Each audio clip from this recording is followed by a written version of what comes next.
I came across the maker movement brewing in India back in 2013.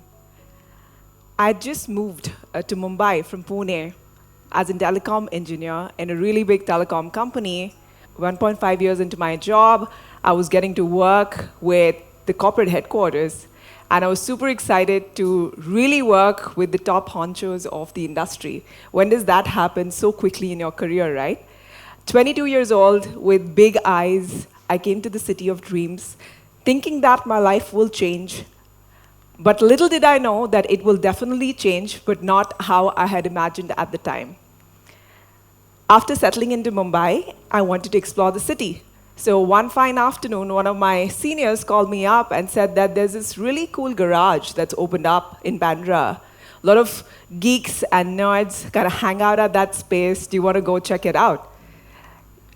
Just a little backing up, at that time I used to also consider myself a little bit of a nerd. So I thought, okay, maybe I will just right fit in. So let's go check this space out.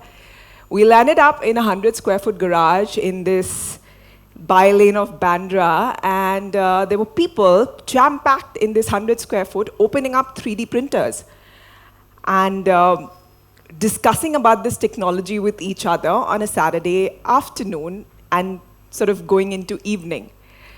At this point, while I was an engineer myself, I had not seen 3D printers, and I was really fascinated with this group of young engineers talking about technology so passionately. The engineer in me was also a little envious, and I would say embarrassed, that I did not feel so passionate about it as they were feeling on that day. So I couldn't get back. I left the space. I left with a tingling feeling that I knew that I'm going to come back again. But life moved on. I was really busy with my work. I was busy learning about the corporate structure, telecom, overall as an industry, and doing a lot of stuff. But every now and then when these garage guys used to do something cool, throw up a workshop, I would try and show up. 4.5 years down the road, I was doing really well with my organization. I had just won an award across the group, and I was doing really well, but I wanted to kind of go ahead and learn more, so I wanted to pursue my business degree. So I'd applied to all the colleges. I got selected to one of the best schools in the country, and I had to move out of Mumbai to Hyderabad. I spent the fastest year of my life at Indian School of Business in Hyderabad, learning about business, learning from all my peer groups, and partying a lot as well, I would say. And I thought that, this is it. Like, my life is great. I'm going to be comfortable. I've done my business degree. I've done my engineering school. Like, what else do I need to do? I've arrived, right? Like, I'm going to get a cushy job out of my life, and that's it. My life is good to go now. But fate had different things planned for me. Just out of college, I started working with the state government to work on the fintech and blockchain strategy for the state. Okay, backing up a little bit. So I was just talking about the fact that I just out of engineering college, like I said, fate had it that I was working in this really exciting new job with the state government, with the chief minister's office, and I really had not imagined that there was something like this that even existed at the time. And and this particular job took me to different parts of the world, especially financial capitals of the world. I was traveling to London, New York, Japan, and I was traveling the world, but it also got me back to Mumbai every now and then. And every time I came back to Mumbai, I always thought about the garage for some reason, and I wanted to kind of go back and check in on them. And every time I got back, by this time, actually, the garage had already moved 4 times from that little 100 square foot garage. It had already moved to a couple more other places. So 4 times it moved in Mumbai already.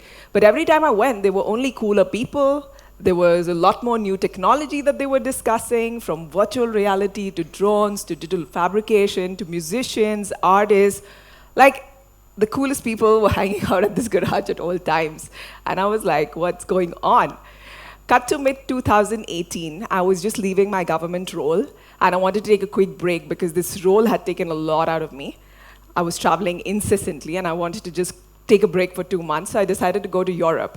And guess what? The garage guys were also in Europe. They were in Paris at the time, and they were hosting a program over there with young people like yourself who they were working with. And I jumped at the opportunity to volunteer and help them on ground in Paris. So yeah, so this was the first time ever that I felt that there was so much impact that these guys were making on ground. I'd actually see their work on the ground. And I also actually felt for this first time that the garage could make use of me and my skills. So when I got back to India, after this little break, I decided to work with this garage. And I thought this was a perfect next job role for me. And you must have guessed by now, of course, this garage was Makers Asylum. And it's been 6 years since I've been working with these garage guys. So it's still been a long time since I started doing this. So Makers Asylum is a community makerspace, one of its first kind in India. But there are over 2,000 such makerspaces in the world, some inside universities, some inside schools, but there are very few independent makerspaces like Makers Asylum, which are independent, which are open to community. That's why I call it a community makerspace.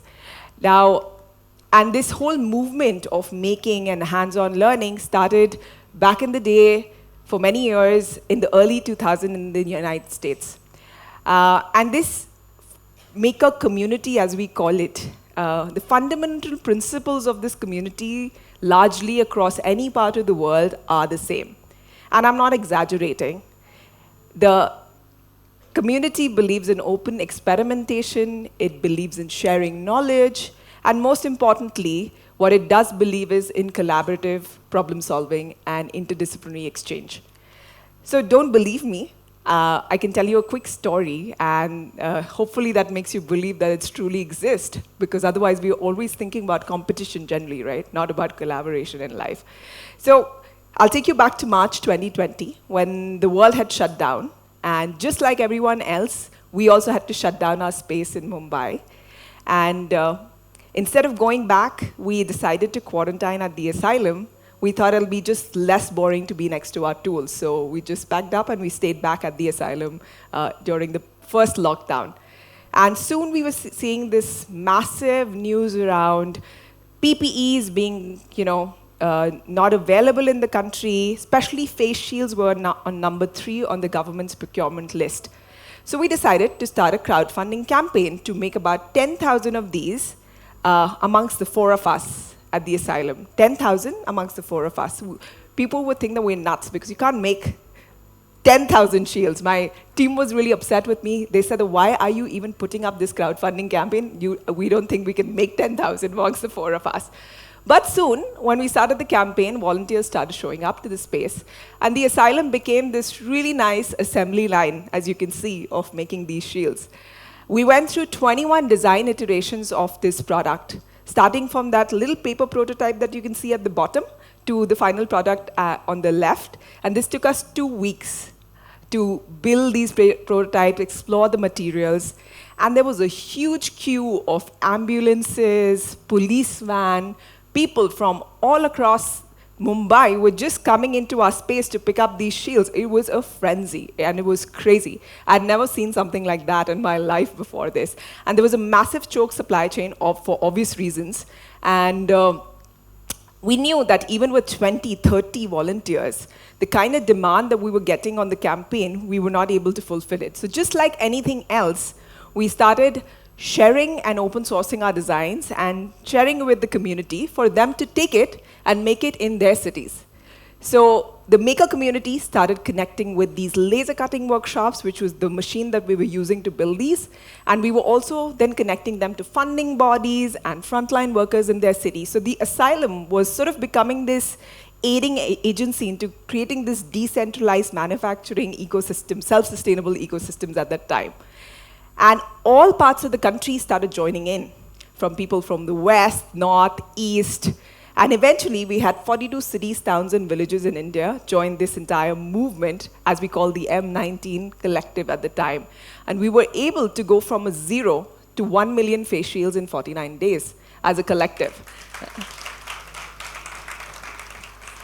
And this was not happening because we were only making this. This information sharing was a back and forth process. We were receiving all these pictures and stories from all the frontline workers from across the country, and it was truly a surreal experience. There was nobody outside on the streets of Mumbai, and we were the only ones who were like, it was like this post-apocalyptic situation where makers were ready to take action and do it. So, and this group of volunteers as well was also as interdisciplinary as the community is. There were filmmakers in Guwahati who were making these. There were musicians. There were chefs. There were doctors. There was even an 11-year-old boy in Bhavnagar who made about 379 face shields at home for his local doctor. So there were people from all across, 300 volunteers across the country, digitally exchanging knowledge. And that knowledge was so rich that we were able to actually learn from each other and quickly, in the words of the author of Frugal Innovation, I would say, do better with less. We were doing so much better with less at the time. And this went on to become a case study at the University of Cambridge. There was an international case study written about it at Open Source Medical Supplies as well. And then we went on to also build a lot of other products like baby face shields for little newborns. We made superhero face shields for teenagers. We also built active respirators for senior citizens. And then the second wave hit, and there was a massive oxygen crisis in India, as you remember. And we rallied up the M19 collective once again. And this time, 700 people were part of this collective from all across the world. And we were able to make 30 prototypes of this oxygen concentrator in 4 weeks. And oxygen concentrator is not like the face shield. It's a very complicated device. And there were 700 people that were working together on this research. And the idea for us was to not manufacture it ourselves, just like how we did earlier. The idea was to open source this information and share it with more people, even with manufacturers who can take and scale this. Because at that point, we were importing all these concentrators from across the world. But the beautiful thing about all of this and the story is that, like we were makers trying to solve for this problem, and we were so excited in India. There were makers across the world who were doing exactly the same thing. And there was this report published by Open Source Medical Supplies after the first wave, which said that $271 million worth of global healthcare products, open source, that were contributed during the first wave, $271 million by the maker community across 86 countries. So exactly what we were doing, there were people exactly doing the same thing across 86 countries. And the thing about this maker movement is so special that it's this movement and this community that truly believes in these principles and also actions them. It's an open collaborative space. It encourages failure. It encourages sharing. It encourages passing on their knowledge to each other and taking action. And at Makers Asylum, for us as well, it's always been our mission to really bring in people from all across together. It's not the mindset or this community is just not us. I think it's about this collective understanding of innovation and problem solving is a collective journey.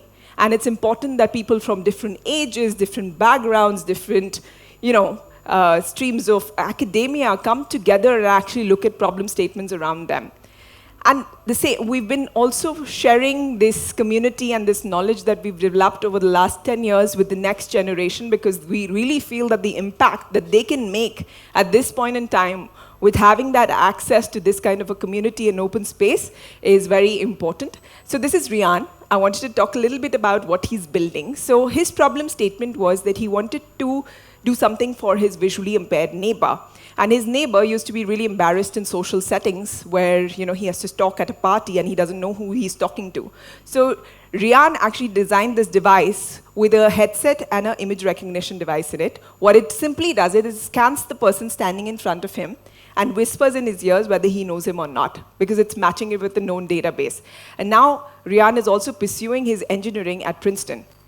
Kavya, on the other hand, wanted to solve something for her grandfather. Her grandfather has postural hypotension. That means that when he gets off any position for a long time, his blood pressure drops.